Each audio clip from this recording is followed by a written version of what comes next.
ಘಟನೆ ಗ್ರಾಮೀಣಾಭಿವೃದ್ಧಿ ಮತ್ತು ಪಂಚಾಯತ್ ಎಲ್ಲಿ ಯಾವ ಮಟ್ಟ ಹೋಗ್ತಾ ಇದೆ ಮಂತ್ರಿಗಳೇ ಯಾರ ಪುನ್ ದುಡ್ಡು ಮಾಡ್ತಾ ಇದ್ದಾರೆ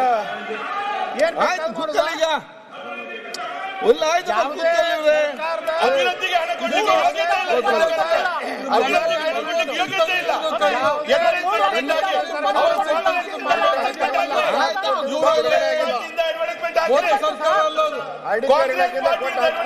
ಬಿಡುಗಡೆ ಆಗಿಲ್ಲ.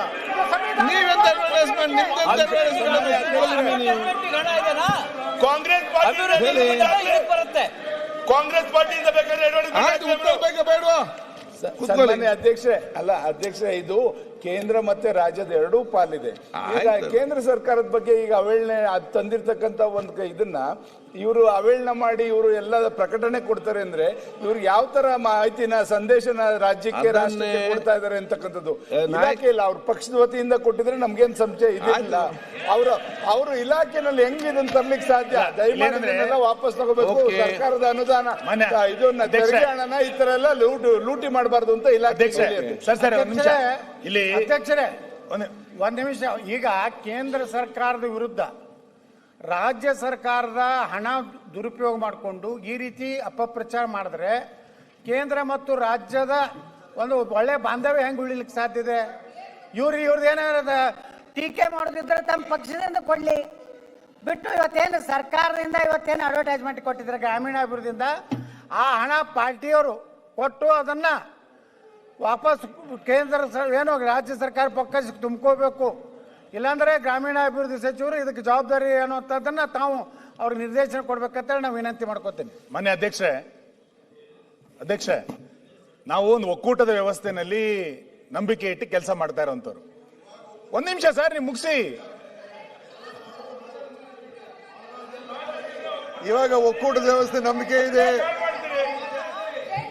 ನಮ್ಗೆ ಕೊಡ್ಬೇಕಾಗ ಹಣ ಕೊಡೋದಿಲ್ಲ. ನಮಗೆ ಸುಪ್ರೀಂ ಕೋರ್ಟಿನ ಹಣ ತರಬೇಕಾಗ್ತದೆ. ಅವಾಗ ಒಕ್ಕೂಟದ ವ್ಯವಸ್ಥೆ ಜ್ಞಾಪಕ ಆಗೋದಿಲ್ಲ. ಕರ್ನಾಟಕಕ್ಕೆ ಅನ್ಯಾಯ ಆಗ್ತದೆ. ಅವಾಗ ಏನ್ ಮಾತಾಡೋದಿಲ್ಲ. ಈಗ ಸಡನ್ ಆಗಿ ಒಕ್ಕೂಟದ ವ್ಯವಸ್ಥೆ ಬಗ್ಗೆ ಬಹಳ ದೊಡ್ಡ ಭಾಷಣ ಸುನೀಲ್ ಅವ್ರು ಮಾಡ್ತಾವ್ರೆ. ಸರಿ, ಬಹಳ ಸಂತೋಷ sir. Very good, very good. ಮೊನ್ನೆ ಪುನ್ನಣ್ಣವರು ಬಹಳ ಕೋಆಪರೇಟಿವ್ ಫೆಡರಲಿಸಂ ಅಂತ ತುಂಬಾ ಮಾತಾಡಿದ್ರಲ್ಲ, ಈ ಅಡ್ವರ್ಟೈಸ್ಮೆಂಟ್ ಅದು ಉದಾಹರಣೆನಾ? ಒಂದ್ ನಿಮಿಷ ಬಹಳ ಎಷ್ಟೆಲ್ಲ ಅವರು ಕೋಆಪರೇಟಿವ್ ಫೆಡರಲಿಸಂ ಅಂತ ನೂರಕ್ಕೆ ಸತ್ಯ. ಕೇಂದ್ರ ಸರ್ಕಾರದ ವಿರುದ್ಧ ರಾಜ್ಯ ಸರ್ಕಾರ ಹೇಗೆ ಈ ರೀತಿ ನೀವು ಹೇಳ್ತಾ ಇದ್ದೀರಲ್ಲ,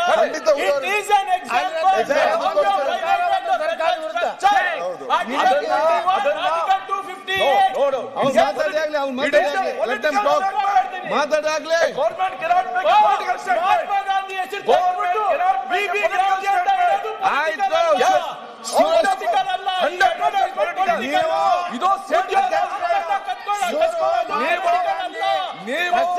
ಸುರೇಶ್ ಕುಮಾರ್ ಮಾತಾಡಿ ನೀತಿ ಆಯೋಗ ಮಾತಾಡಪ್ಪ. ನೀತಿ ಆಯೋಗ ಸಭೆಗೆ ಹೋಗೋದಿಲ್ಲ, ಇಲ್ಲಿ ಬಂದು ಹೋಗಾಡ್ತೀರಾ?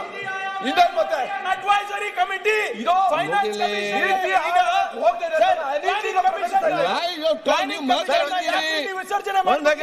ಮಾತಾಡ್ಲಿ ಮತ್ತೆ ಉತ್ತರ ಕೊಡಿ. ನೀತಿ ಆಯೋಗ ಈಗ ಪ್ಲಾನಿಂಗ್ ಕಮಿಷನ್ ಅಲ್ಲಿ ಏನೇ ಪಾಸ್ ಆದ್ರೂ ಕೂಡ ಫೈನಾನ್ಷಿಯಲ್ ಬೈಂಡಿಂಗ್ ಇರ್ತಾ ಇತ್ತು. But NITI Aayog is only advisory. It is not bound by finance department. Sir, ಈಗ ಕೇಂದ್ರ ಸರ್ಕಾರ ಮಾಡಿದಂತ ಒಂದ್ ನಿಮಿಷ, ಕೇಂದ್ರ ಸರ್ಕಾರ ಮಾಡಿದಂತ ಒಂದು ಕಾಯ್ದೆಯನ್ನ ರಾಜ್ಯ ಸರ್ಕಾರ ತನ್ನ ಇಲಾಖೆ ಹಣದಿಂದ ಇವತ್ತು ಅಡ್ವರ್ಟೈಸ್ಮೆಂಟ್ ಅನ್ನ ಕೊಟ್ಟಿದೆ. ಆಯ್ತು, ಇವರು ಅದಕ್ಕೇನೋ ಸಮರ್ಥನೆ ಮಾಡ್ಕೋತಾ ಇದ್ದಾರೆ. ನಾನು ಕೇಳ್ತೀನಿ ನಿಮಗೆ, ನಾಳೆ ರಾಜ್ಯ ಸರ್ಕಾರದ ಯಾವುದೋ ಒಂದೆರಡು ಕಾನೂನು ಬರುತ್ತೆ. ನಮ್ಮದೇ ಬೆಂಬಲಿತ ಗ್ರಾಮ ಪಂಚಾಯತಿಗಳಿದೆ, ನಮ್ಮ ಗ್ರಾಮ ಪಂಚಾಯಿತಿಯ ಜಿಲ್ಲಾ ಪಂಚಾಯಿತಿಗಳು ನಗರಸಭೆಗಳಿದೆ.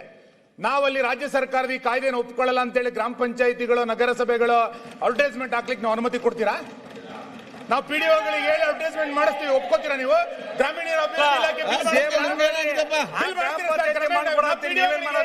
ನಮ್ಮ ಗ್ರಾಮ ಪಂಚಾಯಿತಿಗಳಲ್ಲಿ ಯಾವ್ದೋ ರಾಜ್ಯ ಸರ್ಕಾರದ ಯೋಜನೆಗೆ ನಮ್ದು ವಿರೋಧ ಇದೆ ಅಂತೇಳಿ ನಮ್ಮ ನಗರಸಭೆ ಅಡ್ವರ್ಟೈಸ್ಮೆಂಟ್ ಮಾಡ್ಲಿಕ್ಕೆ ನಿಮ್ ಪಿಡಿಒ ನಿಮ್ಮ ಆಯುಕ್ತರು ಒಪ್ತಾರ? ಒಕ್ಕೂಟದ ವ್ಯವಸ್ಥೆ ಅಂದಾಗ ಒಂದಕ್ಕೊಂದು ಲಿಂಕ್ ಇದು. ನೀವು ರಾಜ್ಯ ಸರ್ಕಾರದ ಕಾನೂನನ್ನ ಹೆಂಗೆ ಪುರಸಭೆ ಗ್ರಾಮ ಪಂಚಾಯಿತಿಗಳನ್ನ ಒಪ್ಕೊಳ್ಳುತ್ತೋ ಕೇಂದ್ರ ಸರ್ಕಾರದ ಕಾನೂನನ್ನು ಒಪ್ಕೋಬೇಕು. ನಿಮ್ ಪಾರ್ಟಿ ಸರ್ಕಾರ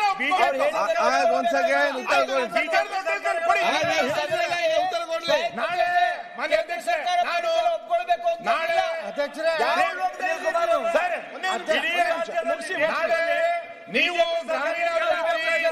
ಗ್ರಾಮೀಣಾಭಿವೃದ್ಧಿ ಇಲಾಖೆಯಿಂದ ಇದನ್ನ ಹೆಂಗ್ ಅಡ್ವರ್ಟೈಸ್ಮೆಂಟ್ ಕೊಟ್ಟಿದ್ದೀರಾ, ನಾಳೆ ನನ್ನ ಕ್ಷೇತ್ರದಲ್ಲಿ ನನ್ನ ಬಿಜೆಪಿ ಬೆಂಬಲಿತ 25 ಗ್ರಾಮ ಪಂಚಾಯತಿಗಳಿದೆ, ಮುನ್ಸಿಪಾಲಿಟಿಗಳಿದೆ, ಪಟ್ಟಣ ಪಂಚಾಯತಿಗಳಿದೆ.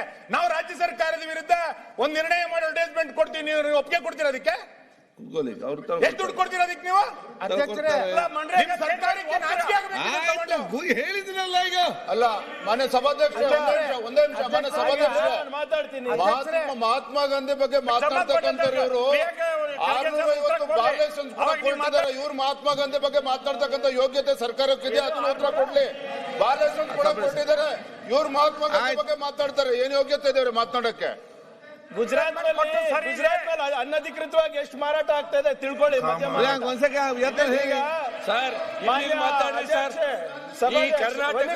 ಕರ್ನಾಟಕದ ಮಾತಾಡಿದ್ರೆ ಕರ್ನಾಟಕದ ಮಾತಾಡಿ ಸರ್. ಅಧ್ಯಕ್ಷರೇ, ಈಗ ಒಕ್ಕೂಟದ ವ್ಯವಸ್ಥೆ ಬಗ್ಗೆ ನಕಲಿ ಗಾಂಧಿಗೆ ಗೌರವ ಕೊಡುವ ಸಲುವಾಗಿ ಈ ಒಂದು ಮನ್ರೇಗಾವನ್ನು ಎಬ್ಬಿಸ್ತಾ ಇದ್ದಾರೆ. ಇವತ್ತು ಗಾಂಧಿ ಬಗ್ಗೆ ಇವ್ರಿಗೆ ಗೌರವ ಇಲ್ಲ, ಗಾಂಧಿನ ದಿನಾಲು ಕೊಲೆ ಮಾಡ್ತಾ ಇದ್ದಾರೆ. ಆದ್ರೆ ಈ ದೇಶದಲ್ಲಿ ನಕಲಿ ಗಾಂಧಿ ಸುನೀಲ್ ಕುಮಾರ್ ಅವರು ಖುಷಿಪಡಿಸಲಿಕ್ಕೆ ಕೆಲಸ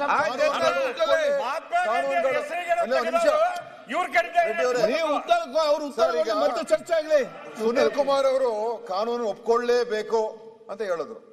ಈಗ ಈ ದೇಶದಲ್ಲಿ ಫಾರ್ಮ್ ಲಾಗಳು ಮಾಡೋದು ಯಾರು ಒಪ್ಕೊಂಡ್ರ? ಆ 3 ಕಾನೂನುಗಳನ್ನ ಇಡೀ ದೇಶದ ವಿರೋಧ ಆಗ್ಲಿಲ್ವಾ? ನಾವು ವಿರೋಧ ಮಾಡ್ಲಿಲ್ವಾ? ಇಲ್ಲಿ ಎಲ್ಲ ಕಡೆ ಗಲಾಟೆ ನಡೀಲಿಲ್ವಾ? ಕೇಂದ್ರ ಸರ್ಕಾರ ವಾಪಸ್ ತಗೊಳ್ಳಿಲ್ವಾ? ನೋಡ್ರಿ, ವ್ಯವಸ್ಥೆಯಲ್ಲಿ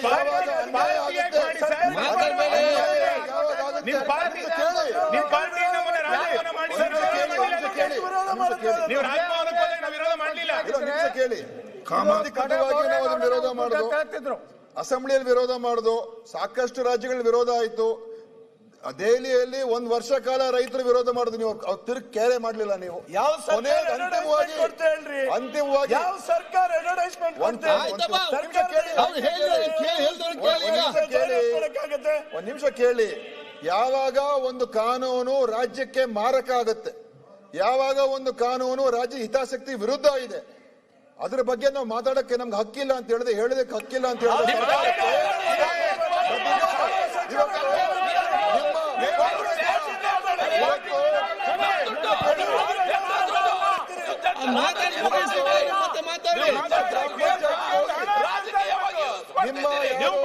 ನಿಮ್ಮ ಆಡಳಿತದ ಗ್ರಾಮ ಪಂಚಾಯತ್ ಸಭಾಧ್ಯಕ್ಷರೇ, ಅವರ ಆಡಳಿತದ ಗ್ರಾಮ ಪಂಚಾಯತಿಗೆ ಅವ್ರು ಹೋಗ್ಲಿ, ಅವ್ರಿಗೆ ಅಲ್ಲಿ ಹೋಗಿ ಹೇಳಿ ಕೇಂದ್ರ ಸರ್ಕಾರ.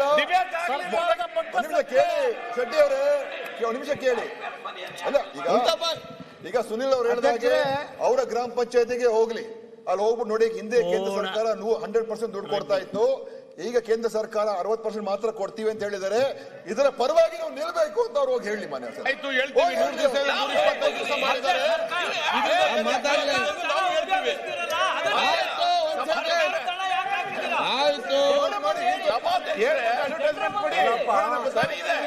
ಸಭಾಧ್ಯಕ್ಷರೇ, ಇವರು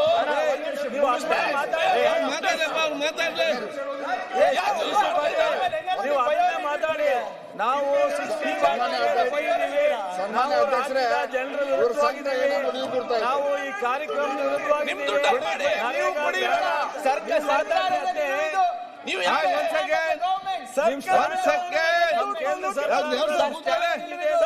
ಶ್ಯಾಮಪ್ರಕಾಶ್ ಪಾಟೀಲ್ ಅವ್ರು ಉತ್ತರ ಕೊಡ್ಲಿ.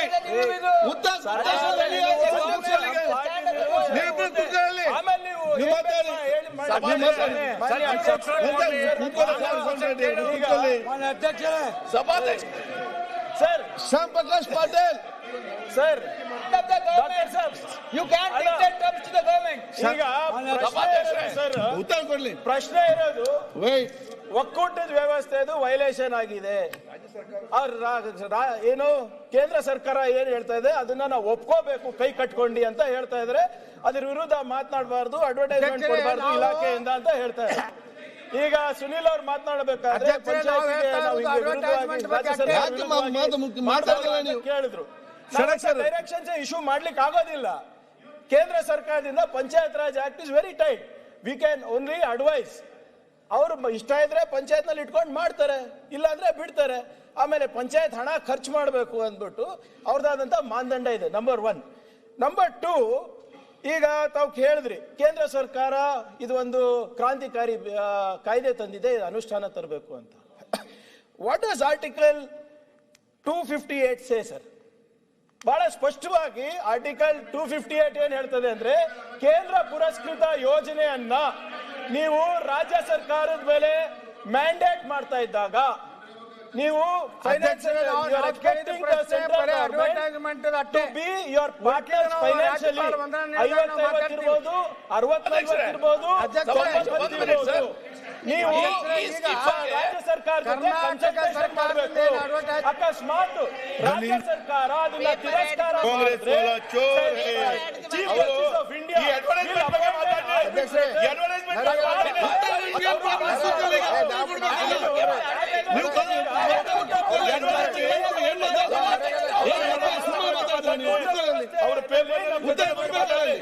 ಚರ್ಚೆ ಮಾಡೋಣ ಅಲ್ವಾ? ಅವರು ಪೇಪರ್ನಲ್ಲಿ ಕೊಟ್ಟ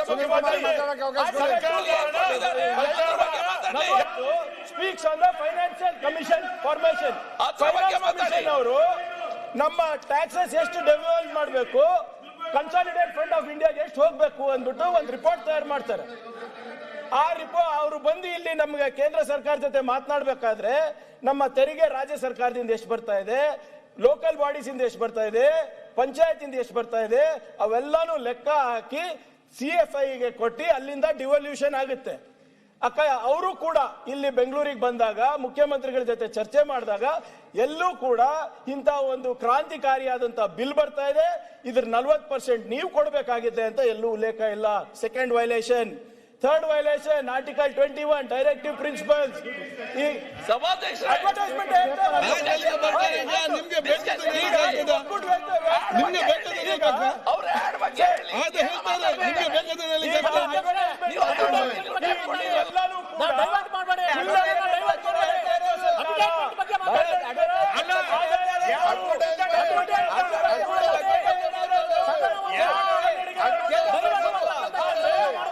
ಕಾನೂನನ್ನ ಜಾರಿಗೆ ತರಬೇಕಾದ್ರೆ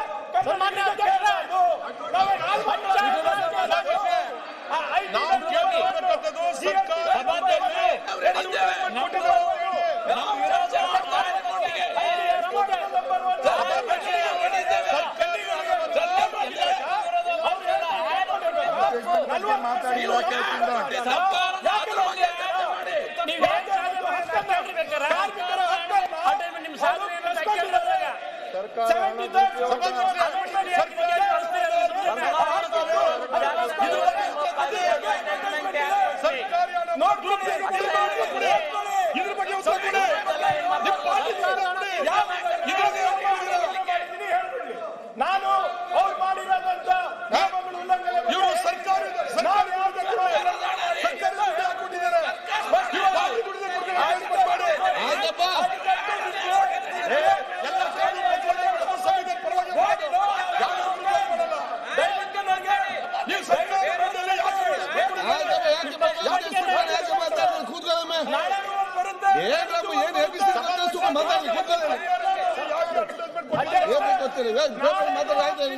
ನಾಡಿದ್ದು ಹಾಕ್ತೀನಿ, ಡೆಲ್ಲಿ ಪೇಪರ್ನಲ್ಲೂ ಹಾಕ್ತೀನಿ. ಅದು ನನ್ನ ಹಕ್ಕು. ನಮ್ಮ ತೆರಿಗೆ ನಮ್ಮ ಜನರಿಗೆ ಮೋಸ ಆಗ್ತಾ ಇದೆ. ಕನ್ನಡರಿಗೆ ತೆರಿಗೆ ಬೇಕು, ಅವ್ರ ಸಾಮರ್ಥ್ಯ ಬೇಕು. ಅವರು ಉತ್ತರ ಕೊಟ್ಟಿದ್ದಾರೆ, ನಾಳೆ ಕೂಡ ಆಗ್ತಾರೆ ಅಂತ ಹೇಳಿ ಯಾಕೆ ರೆಸಲ್ಯೂಷನ್ ಪಾಸ್ ಮಾಡಿ ಚೆನ್ನಾಗಿದೆ ಅಂತ ಮಾಡಿಸಿ ಒಂದು ರೆಸಲ್ಯೂಷನ್ ಪಾಸ್ ಮಾಡಿಸಿ. ಈಗ ಯಾವ ಕಾನೂನನ್ನ ಉಲ್ಲಂಘನೆ ಮಾಡಿದೀನಿ ಅಂತ ಹೇಳ್ಬಿಡ್ಲಿ. ನಾನು ಹೇಳ್ದಂಗೆ ಅವ್ರು ಹೇಳ್ಬಿಡ್ಲಿ. ನೀತಿ ಆಯೋಗ ಕಮಿಷನ್ ಫೈನಾನ್ಸ್ ಈಗ ಕಾನೂನು ಈಗ ಯಾವ ಕಾನೂನು ಉಲ್ಲಂಘನೆ ಅಲ್ಲ. ಇಟ್ಸ್ ಕ್ವಶನ್ ಆಫ್ ನಾನು ಆಳುವ ಪಕ್ಷ ಬೇರೆ, ಸರ್ಕಾರ ಬೇರೆ. ದಯವಿಟ್ಟು ಸರ್ಕಾರವಾಗಿ ವರ್ತಿಸಬೇಕು. ಸರ್ಕಾರ ಆಳುವ ಪಕ್ಷ ಕೇವಲ ರಾಜಕೀಯ ಉದ್ದೇಶಕ್ಕೋಸ್ಕರ ಇಲಾಖೆ ಮುಖಾಂತರ ಜಾಹೀರಾತು ಕೊಡೋದಿದೆಯಾ? ಇದು ಅಕ್ಷಮ್ಯ ಅಪರಾಧ. ನಾಡಿದ್ದು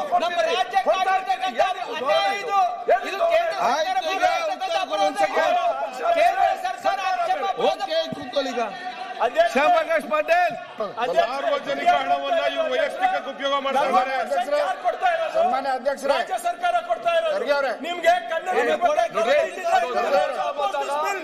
ಕಾರ್ಮಿಕರ ಬಗ್ಗೆ ಕಾಳಜಿ ಇಲ್ಲ, you will oppose this bill. ರೈತರ ಬಗ್ಗೆ ಕಾಳಜಿ ಇಲ್ಲ, you will oppose this bill.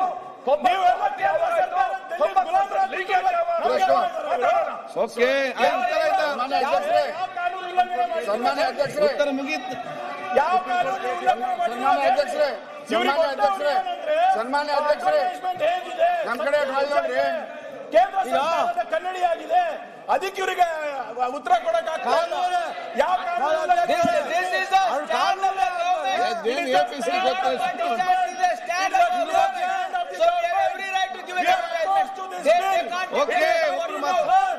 It is anti-farmer, anti-panchayat, anti-constitution. ಈಗ ಒಂದ್ ಸೆಕೆಂಡ್ ಕೇಳಿ. ಆಯ್ತು, ಈಗ ಏನ್ ಮಾಡ್ತೀಗ? ಏನ್ ಮಾತಾಡಿ.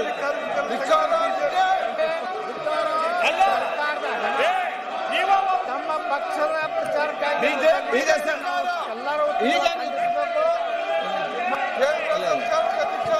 ಕುಂದೂರು ಬನ್ನಿಲ್ಲ ಸರ್ಕಾರ. ಏನ್ ಮಾಡ್ತೀರಿ? ಒಂದ್ ಸೆಕೆಂಡ್ ಕೂತ್ಕೊಳ್ಳಿ. ಆಯ್ತು, ಒಂದ್ ಸೆಕೆಂಡ್, ಒಂದ್ ಸೆಕೆಂಡ್ ಈಗ ನೀವು ಮಂತ್ರಿ ಅವರು ಈಗ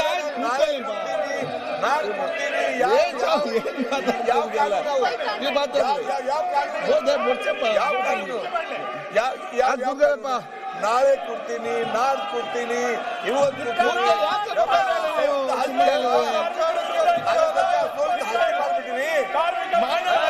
ಈಗ ಸದನವನ್ನು 10 ನಿಮಿಷದೊಳಗೆ ಮುಂದೂಡಲಾಗಿದೆ. ಉತ್ತಮ ಸಂಸ್ಕಾರಯುತ ಶಿಕ್ಷಣದೊಂದಿಗೆ VSS English medium CBSE school Udupi Muddur. ನರ್ಸರಿಯಿಂದ 10ನೇ ತರಗತಿವರೆಗೆ ಶಿಕ್ಷಣದ ಜೊತೆಗೆ 5ರಿಂದ 10ನೇ ತರಗತಿವರೆಗಿನ ವಿದ್ಯಾರ್ಥಿನಿಯರಿಗೆ ಉತ್ತಮ ಹಾಸ್ಟೆಲ್ ಸೌಲಭ್ಯವೂ ಇದೆ. ನಿಮ್ಮ ಮಕ್ಕಳ ಪ್ರವೇಶಾತಿಗಾಗಿ ಈ ಸಂಖ್ಯೆಗೆ ಕರೆ ಮಾಡಿ.